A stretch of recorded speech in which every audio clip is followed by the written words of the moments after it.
الشیطان الرجیم بسم اللہ الرحمن الرحیم سورہ آل عمران کی آیت نمبر 19 ان الدین عند اللہ اسلام،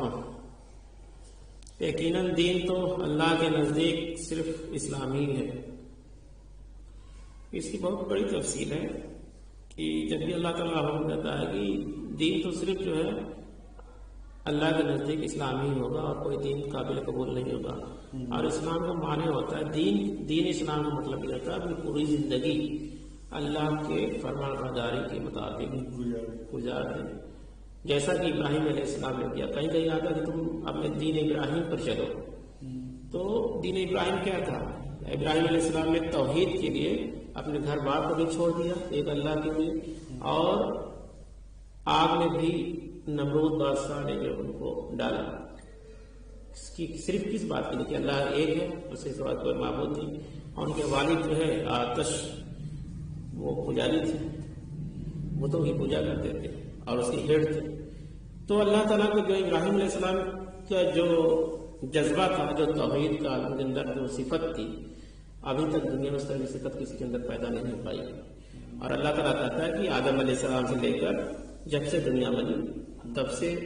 اللہ کے نزدیک صرف دین اسلام ہی رہا۔ الگ الگ قوموں کے اندر الگ الگ زبانوں کے اندر نبی بھیجے تھے، اور سب نے ایک ہی دعوت دی، لا الہ الا اللہ، اللہ کے سوا کوئی معبود نہیں ہے۔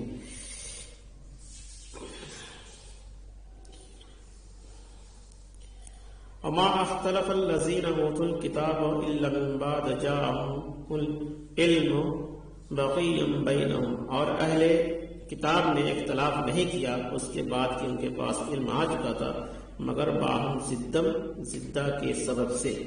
یعنی اہل کتاب سے مراد عیسائی اور یہودی، تو ان کے پاس یہ علم آ چکا تھا کہ اللہ کے رسول صلی اللہ علیہ وسلم آخری رسول ہیں اور یہی سچے نبی ہیں، اور ان کی بات مانی، کیونکہ کتاب میں بھی ذکر تھا، مگر انہوں نے ضد کی وجہ سے، ایک ضد کی وجہ سے بس باقی کیوں نہیں جو آخری نبوت جو ہے محمد صلی اللہ علیہ وسلم کو جو بنی اسرائیل میں سے کیوں نہیں ہوا، کیوں بنی اسماعیل میں سے آپ کو نبوت میں ایک ضد تو ہوتی، خاندانی ضد تھی، اور بھی ان کے اندر تکبر تھا، گھمنڈ تھا، ان کے اندر یہ روپ تھا کہ ہم کو اللہ تعالیٰ بخش دیتا، ہم بہت کچھ دن کے لیے جہنم میں جائیں گے، اس کے بعد جنت ہی میں جائیں گے، جیسے آج لوگ بھی کہتے ہیں کہ ہم تو بخشائے ہیں، تھوڑا موڑا ہم کو عذاب ہوگا، پھر ہم تو جنت ہی میں جائیں گے، اور اللہ تعالیٰ ایسا کہتا ہے ایسا نہیں ہوگا۔ تو اور جو یہ ضد تھی، باغیم مطلب ہوتے ہیں اب ضد، اور ضد کے سبب یہاں پہ دیکھیے ہندوستان کے اندر بھی ایک ہی مدرسے سے پڑھنے والے دو طرح کی باتیں کرنے لگے، صرف کہ ہماری بات مانی جائے، ہماری بات مانی جائے، باغیم میں ضد کی وجہ سے ہماری بات اوپر ہے،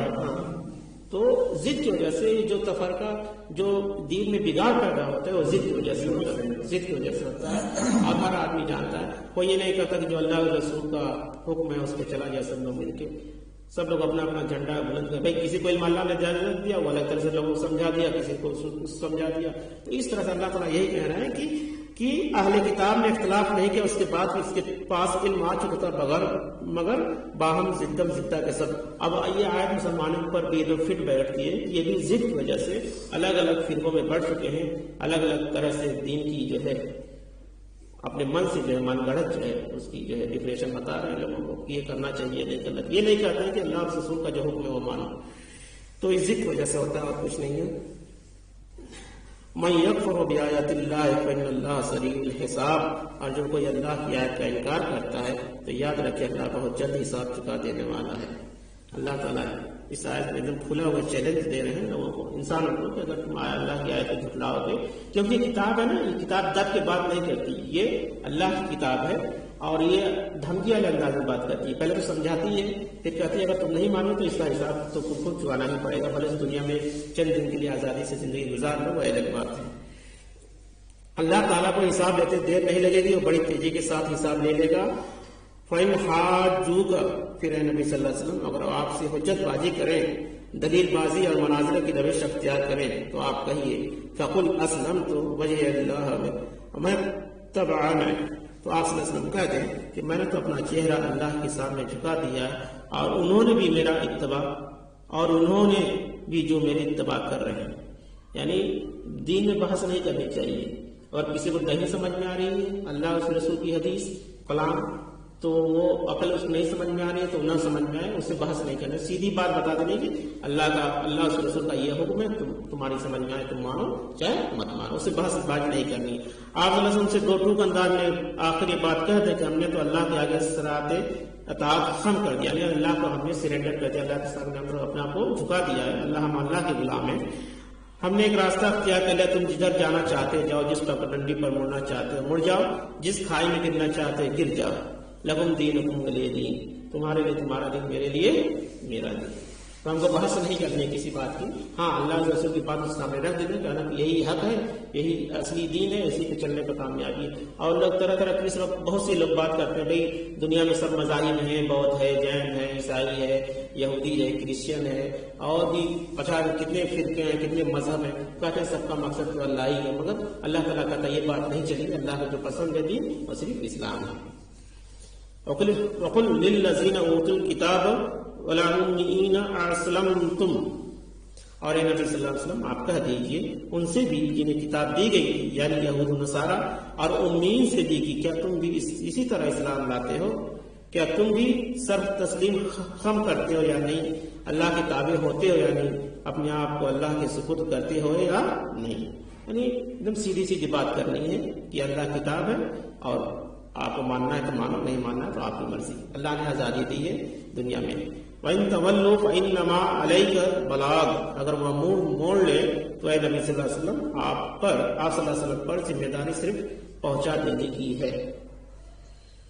آپ صلی اللہ علیہ وسلم کو اللہ نے ہدایت دی تھی کہ آپ جو ہے اللہ کا کلام ہے لوگوں کو پڑھ کے سنا دیجیے، لوگوں کو بتائیے، اور یہی آپ کا کام ہے. آپ کی ذمہ داری نہیں کہ آپ نے تبدیل کرنا ہے، آپ کی ذمہ داری یہ نہیں کہ آپ کو زبردستی کسی کو مسلمان بنا دیں گے. آپ نے ہمارا پیغام ان تک پہنچا دیا اور ہماری دعوت ان تک پہنچا دی، ہمارے آیت ان تک پڑھ کر سنا دی. آپ کو قبول کرنا یا نہ کرنا ان کا اپنا اختیار ہے، اپنی چوائس ہے. آپ صلی اللہ علیہ وسلم پر ذمہ داری نہیں ہے کہ یہ لوگ ایمان کیوں نہیں لائے. تو یہی کام ہمارا بھی ہے، ہم مسلمانوں کو بھی یہی ذمہ داری ہے کہ ہم جو اللہ سے پیور بات کریں. یہ نہیں کہ کسی مولانا کی جب بات کریں گے تو گڑبڑ ہو جائے گی. قرآن پڑھ کے سنائیے، حدیث پڑھ کے اس کو سنائیے کہ اللہ سے رسول کا جو پیور حکم ہے آپ مانیے اس کو. اگر نہیں مانتے تو یہ آپ کی مرضی ہے، ہم آپ کو زبردستی مروا بھی نہیں سکتے، مروا بھی نہیں سکتے. اور دین میں کوئی زور زبردستی بھی نہیں ہے، دین میں کوئی زور زبردستی بھی نہیں ہے. جیسا کہ غیر لوگ الزام لگاتے ہیں کہ اسلام جو تلوار کے زور پہ پھیلا، ایسی بات نہیں ہے. تو سراسر لیکن جب اللہ کے رسول کو حکم دیا جا رہا ہے کہ آپ صرف بات پہنچائیے، آپ پہنچائیے، آپ ان کو ایسا کچھ نہیں کریے. سورہ بقرہ میں ہم پڑھ چکے ہیں وَلَا تَسْأَلُوا عَنْ أَصْحَابِ الْجَحِيمِ، اور واللہ بصیر بالعباد، اور اللہ اپنے بندوں کو حال کو دیکھ رہا ہے. یعنی اللہ تعالیٰ کہہ رہا ہے جو اللہ کے نیک بندے ہیں ان کے حال کو دیکھ رہا ہو، کیا کام کر رہے ہیں، کیا کام نہیں کر رہے ہیں، اس کے دل کے اندر کیا طرف ہے، کیا صحیح ہے، کیا غلط ہے. یعنی سب کے، یعنی جو اللہ کے راستے پہ چل رہے ہیں ان کو بھی دیکھ رہا ہے، جو اللہ کے راستے پہ نہیں، اللہ کا انکار کر رہے ہیں، کفر کر رہے ہیں، ان کو بھی اللہ تعالیٰ دیکھ رہا ہے. ایسا نہیں ہے بھائی جیسے چاند سورج ہوا پانی سب کے لیے اللہ دیتا ہے نا، چھوڑ پہ اگر مسلمان کے لیے چاند نکلے گا اور سورج نکلے گا،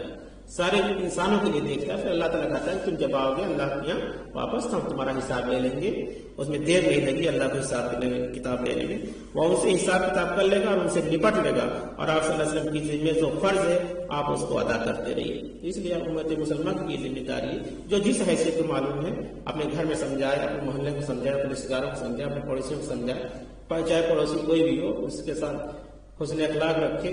اور